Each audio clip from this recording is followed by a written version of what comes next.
Hello friends, तर स्वागत आहे तुमचं आपल्या या यूट्यूब चॅनलवरती. मित्रांनो, चॅनलवर नवीन असाल तर चॅनलला सबस्क्राईब नक्की करा आणि अशाच नवनवीन अपडेट्स आपल्या चॅनलवरती पाहत राहा. चला तर मग व्हिडिओकडे वळूयात. राणी जी आहे ती तिच्या रूममध्ये बसलेली असते आणि बसलेली असतानाच मालक ती तिचा कसा छळ करते हे सगळं ती विचार करत असते या सगळ्याचा. आणि त्यावेळी तिला आठवतं की मालतीने आईसमोर कशा प्रकारे तिचं तोंड पकडलं आणि त्यानंतर इकडे घरामध्ये तिच्याशी ती कशा प्रकारे वागली. गरम पाणी आणून ती तिच्यावर ओतणार होती आणि त्यावेळी तिला रत्नाईने वाचवलं आणि जर वाचवलं नसतं तर तिचं काय झालं असतं. हा सगळा विचार राणी करत बसलेली असते आणि रडत बसलेली असते आणि म्हणत असते की यामुळेच माझा छळ करण्यासाठीच माझ्याशी लग्न केलंय ना. आता बघा, माझा छळ हा सुरूच राहणार. आयुष्यभर मला असंच राहावं लागणार. इकडे इंद्रा जो आहे तो हाच विचार करत असतो की राणी माझ्यावरती रागवलेली असून सुद्धा तिने माझ्यासाठी एवढी सगळी सोय करून दिली. ती माझा एवढा विचार करते. म्हणजे मी घरातून बाहेर पडल्यानंतर तिने रतनला सांगून माझी काळजी घ्यायला सांगितली, माझी सोय करायला सांगितली. नक्कीच तिला माझी काळजी वाटते आणि नक्कीच तिच्या मनात माझ्याविषयी काहीतरी असेल, पण ती आत्ता सांगणार नाही. पण कळेल, हळूहळू लवकरच कळेल, असं इंद्रा स्वतःच्या मनाला सावरतो.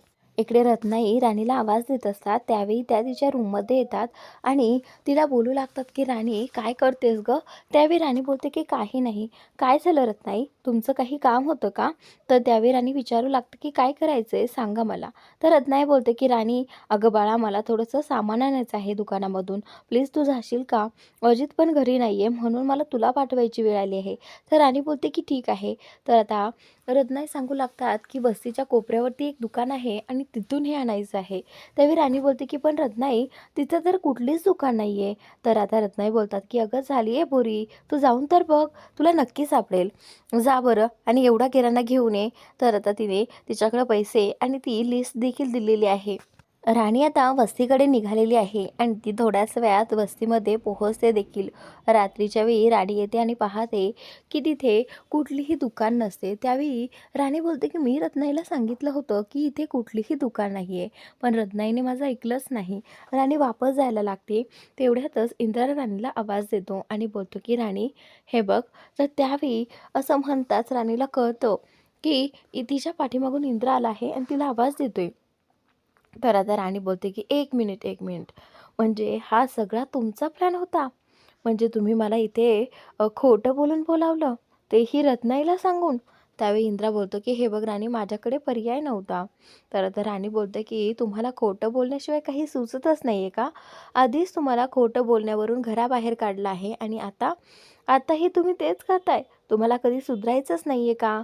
तर त्यावेळी इंद्रा बोलतो की हे बघ राणी, मला तुझ्याशी बोलायचं होतं, पण तू माझं ऐकलं नसतं म्हणून मी तुला अशा प्रकारे बोलावलं. तर त्यावेळी राणी बोलते की हे पहा, मला तुमच्याशी काहीच बोलायचं नाही आहे, त्यामुळे मी आता निघते. तर त्यावेळी इंद्रा बोलतो की हे बघ राणी, थांब, मला तुझ्याशी बोलायचं आहे. त्यावेळी इंद्रा जो आहे तो बोलतो की मला बुवांविषयी तुझ्याशी बोलायचं आहे. त्यावेळी राणी बोलते की बुवांविषयी काय बोलणार आहात. तर आता इंद्रा बोलतो की हे बघ राणी, मला असं वाटतं की बुवांना आपण दोघांनी मिळून शोधलं पाहिजे, जेणेकरून ते आपल्याला सापडतील. मला असं वाटतं की कदाचित बुवा गायब झालेले आहेत, म्हणजे त्यांना कोणीतरी गायब केलेलं आहे. तुला काय वाटतं. त्यावेळी राणी बोलते की पण बुवांना गायब कोण करणार, का गायब करतील. तर त्यावेळी इंद्रा जो आहे तो बोलतो की मला सांग, सहसा बुवा जेव्हा टेन्शनमध्ये असतात त्यावेळी काय करतात, ते ड्रिंक करतात का. त्यावेळी राणी जी आहे ती बोलते की हो हो, ते पितात. तर आता इंद्रा बोलतो की ते पिल्यानंतर घरी कशी येतात, म्हणजे मला सांग बरं तू व्यवस्थित. त्यावेळी राणी जी आहे ती बोलते की ते टेन्शनमध्ये असल्यानंतर पितात आणि जरा जास्त झाल्यानंतर ते कुठेही वाटामध्ये पडतात. त्यावेळी आता इंद्रा बोलतो की हेच हेच म्हणायचं होतं मला. जर ते कुठेतरी पडले असतील ना, नक्कीच त्यांना कोणीतरी उचलून गायब केलेलं आहे, म्हणजे त्यांना किडनॅप केलेलं आहे असंच मला वाटतंय. आणि त्या किडनॅपरला लवकरात लवकर शोधायला पाहिजे, जेणेकरून आपल्याला बुवांचा पत्ता मिळेल. तर आता राणी बोलते की म्हणजे तुम्हाला असं वाटतं की माझ्या बुवांना किडनॅप केलं आहे, पण मला तर अगदी तसं वाटतच नाही आहे. कारण माझे बुवा ना कोणाच्या विरोधात असतात, ना कोणाच्या आध्यात ना मध्यात, ना त्यांच्याकडे पैसा पाणी आहे, आणि कोण त्यांना कशाला किडनॅप करेल. तरीही इंद्रा बोलते की पण राणी, मला तसंच वाटतंय. तर आता त्यावेळी तो बोलतो की हे बघ राणी, आपण दोघं मिळून या सगळ्यावरती काहीतरी शोध लावू. त्यानंतर राणी म्हणते की हो, मीही तुमची साथ देईल बुवांना शोधण्यासाठी. त्यानंतर राणी बोलते की चला आता मी निघते, असं म्हणत राणी निघायला लागते. राणी पुढे जाते आणि त्यावेळी इंद्र जो आहे तो राणीला आवाज देतो आणि म्हणतो की थँक्स. त्यावेळी राणी बोलते की ते कशासाठी? तर ते इंद्र म्हणतो की एका कॉलवर माझ्यासाठी तू धावत आली आणि जे काही मला व्रण झाले होते त्यावरती तू औषध देखील लावून दिलं, त्यासाठी थँक्स. तर आता इकडे राणी बोलते की ठीक आहे, असं म्हणत ती निघून जायला लागते आणि तेवढ्या समोर जाताच तिला कुत्र्यांचा आवाज येतो आणि ती पाठीमागे पळत येते. तर समोर इंद्रा उभा असतो आणि ती त्याला धडकते. त्यानंतर राणी जी आहे ती बोलते की तुम्ही इथे? तर आता इंद्रा बोलतो की हे बघ राणी, उशीर खूप झालेला आहे, त्यामुळे मला असं वाटतं की मी तुला सोडायला घरीपर्यंत येतो. तर आता राणी बोलते की नाही नाही, त्याची काही गरज नाही. तर इंद्रा बोलतो की थांब, मी रतनला पाठवू का? तर त्यावेळी राणी बोलते की नाही, त्याची काहीच गरज नाही आहे. तर आता इंद्रा बोलतो की हे बघ राणी, प्लीज माझं ऐक, मला येऊ दे तुझ्यासोबत. तर आता राणी बोलते की ठीक आहे, यायचं, पण माझ्याशी एका शब्दाने देखील बोलायचं नाही. तर आता इंद्रा बोलतो की ठीक आहे चल, असं म्हणत राणी जी आहे ती पुढे चालत असते आणि इंद्रा जो आहे तो पाठीमागे चालत असतो. राणी आणि इंद्रा चालत असताना दोघेही एकमेकांकडे लक्ष देत असतात. इकडे हा विक्रम आता ऑफिसमधून घरी आलेला आहे आणि आलेल्यास त्यांनी बॅग इथे बेडवरती फेकली आहे आणि तो चेंज करायला घेतो. तेवढ्यातच उर्मिला त्याच्यासमोर ट्रेमध्ये ज्यूस घेऊन येते आणि त्याच्यासमोर पकडते आणि बोलते की MD सर, तुम्हाला ज्यूस हवा आहे की कॉफी? तर त्यावेळी आता इथे विक्रांत बोलतो की जर MDच्या बायकोने त्याच्यासाठी ज्यूस आणला आहे एवढ्या प्रेमाने, तर MD तो ज्यूसच पेल, असं म्हणत आता तो ज्यूस पिऊ लागतो. त्यावेळी उर्मिला म्हणते की आता तर बायकोवरती खूप प्रेम उतू चाललं आहे.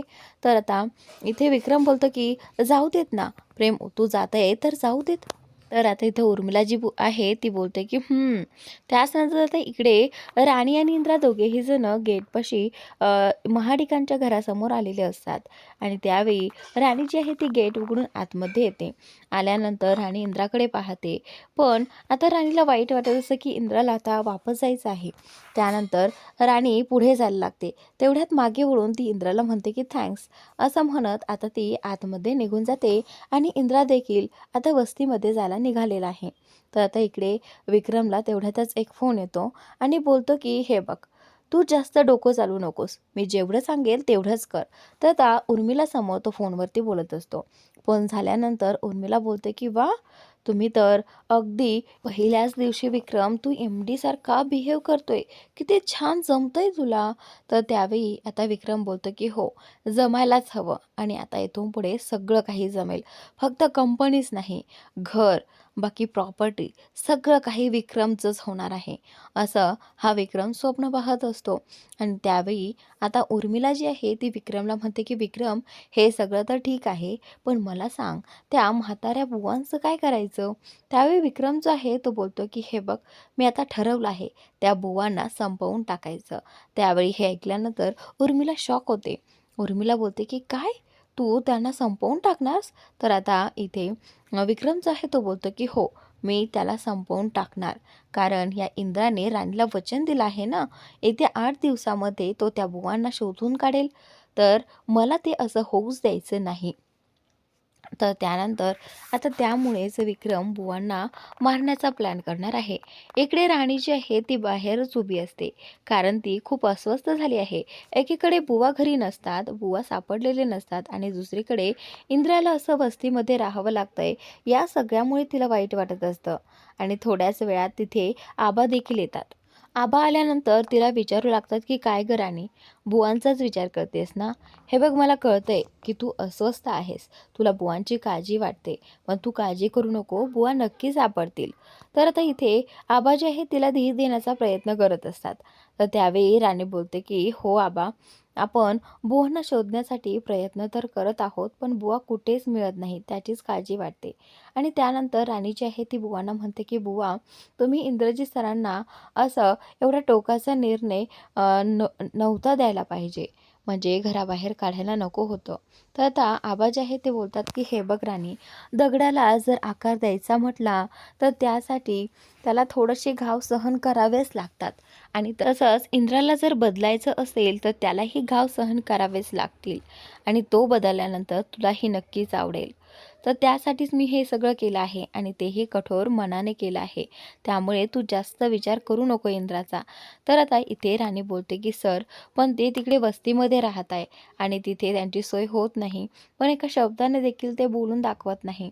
तर आता इथे आबा जे आहे ते बोलतात की हे बघ, तुला जेव्हा जेव्हा त्रास झाला त्यावेळी तू कोणाला देखील एका शब्दाने सांगितलास का? तू सगळं काही एकटीने मुकाट्याने सहन केलं ना. आता त्याची वेळ आहे. कारण त्याने तुला खूप त्रास दिला आहे आणि आता फक्त त्याची वेळ आहे.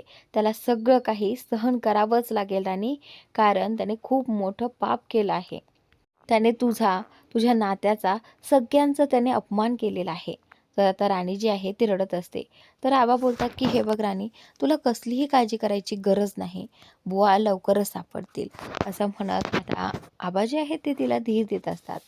आणि आबांनी तर राणीला मुलगी मानलेलंच आहे. त्यामुळे आबा जे आहे ते तिला सांगत असतात की तुला हे घर सोडून जाण्याची गरज नाही. कारण तू या घरची सून नाही, तर तू या घरची मुलगी आहे. माझी चिकू गेल्यानंतर तूच माझी मुलगी आहेस राणी. त्यामुळे तुला कसलाही विचार करायची गरज नाही. राणीला वाटतं की जर इंद्रा सरस या घरामध्ये नाही तर मी इथे राहून काय करू. पण नाही, आबांनीच तिला ठामपणे सांगितलं आहे की नाही, तू हे घर सोडून जाऊ शकत नाही. राणी पुन्हा एकदा बुवांचा विषय काढते आणि त्यावेळी ती म्हणते की बुवा सापडतील ना नक्की. तर त्यावेळी आबा म्हणतात की हो बाळा, नक्की सापडतील. आबा तिला आशीर्वाद देतात आणि आता पुढील भागात इकडे इंद्राने राणीला व्हिडिओ कॉल केलेला आहे आणि तो तिला विचारत असतो की नक्की बुवा कुठे कुठे बरं जात असतात ते मला सांगू शकशील का? तर राणी जी आहे ती इशाऱ्याने फोनवरती सांगत असते की बुवा कुठे कुठे जात असतात आणि कुठे कुठे नाही. तर त्यावेळी पाठीमागे हा जो राजू आहे तो बुवांना त्रास देण्याचा प्रयत्न करत असतो. त्यावेळी बुवा जे आहे ते ओरडत असतात आणि त्यानंतर इकडे इंद्रा जो आहे तो त्याच घराशेजारी आलेला आहे. त्या पत्र्याच्या शेडपाशी आलेला आहे. पत्र्याच्या शेडमध्ये बुवांना डांबून ठेवलेलं असतं. तर आता इंद्रा जो आहे तो राणीला विचारत असतो की कुठे जायचं आहे. राणी इशाऱ्याने सांगते की त्या साईडला जा. तर आता इंद्रा जो आहे तो पलीकडच्या साईडने जायला लागतो आणि तिथे त्याला ते पत्रे वगैरे दिसतात आणि तो त्यावरती थाप मारतो. थाप मारल्यानंतर आता राजूला कळते की बाहेर कोणी आहे. त्यावेळी तो राजू उठतो आणि थोड्याशा फटीतून पाहतोय तर इंद्रा तिथे उभा असतो. तर आता इंद्राला लवकरच बुवांचा पत्ता लागणार आहे आणि या राजूचं आणि विक्रमचं भांडं सगळ्यांसमोर फुटणार आहे. तर आजचा भाग इथे संपतोय. पुढील भाग नक्की पहा आणि चॅनलला सबस्क्राईब नक्की करा.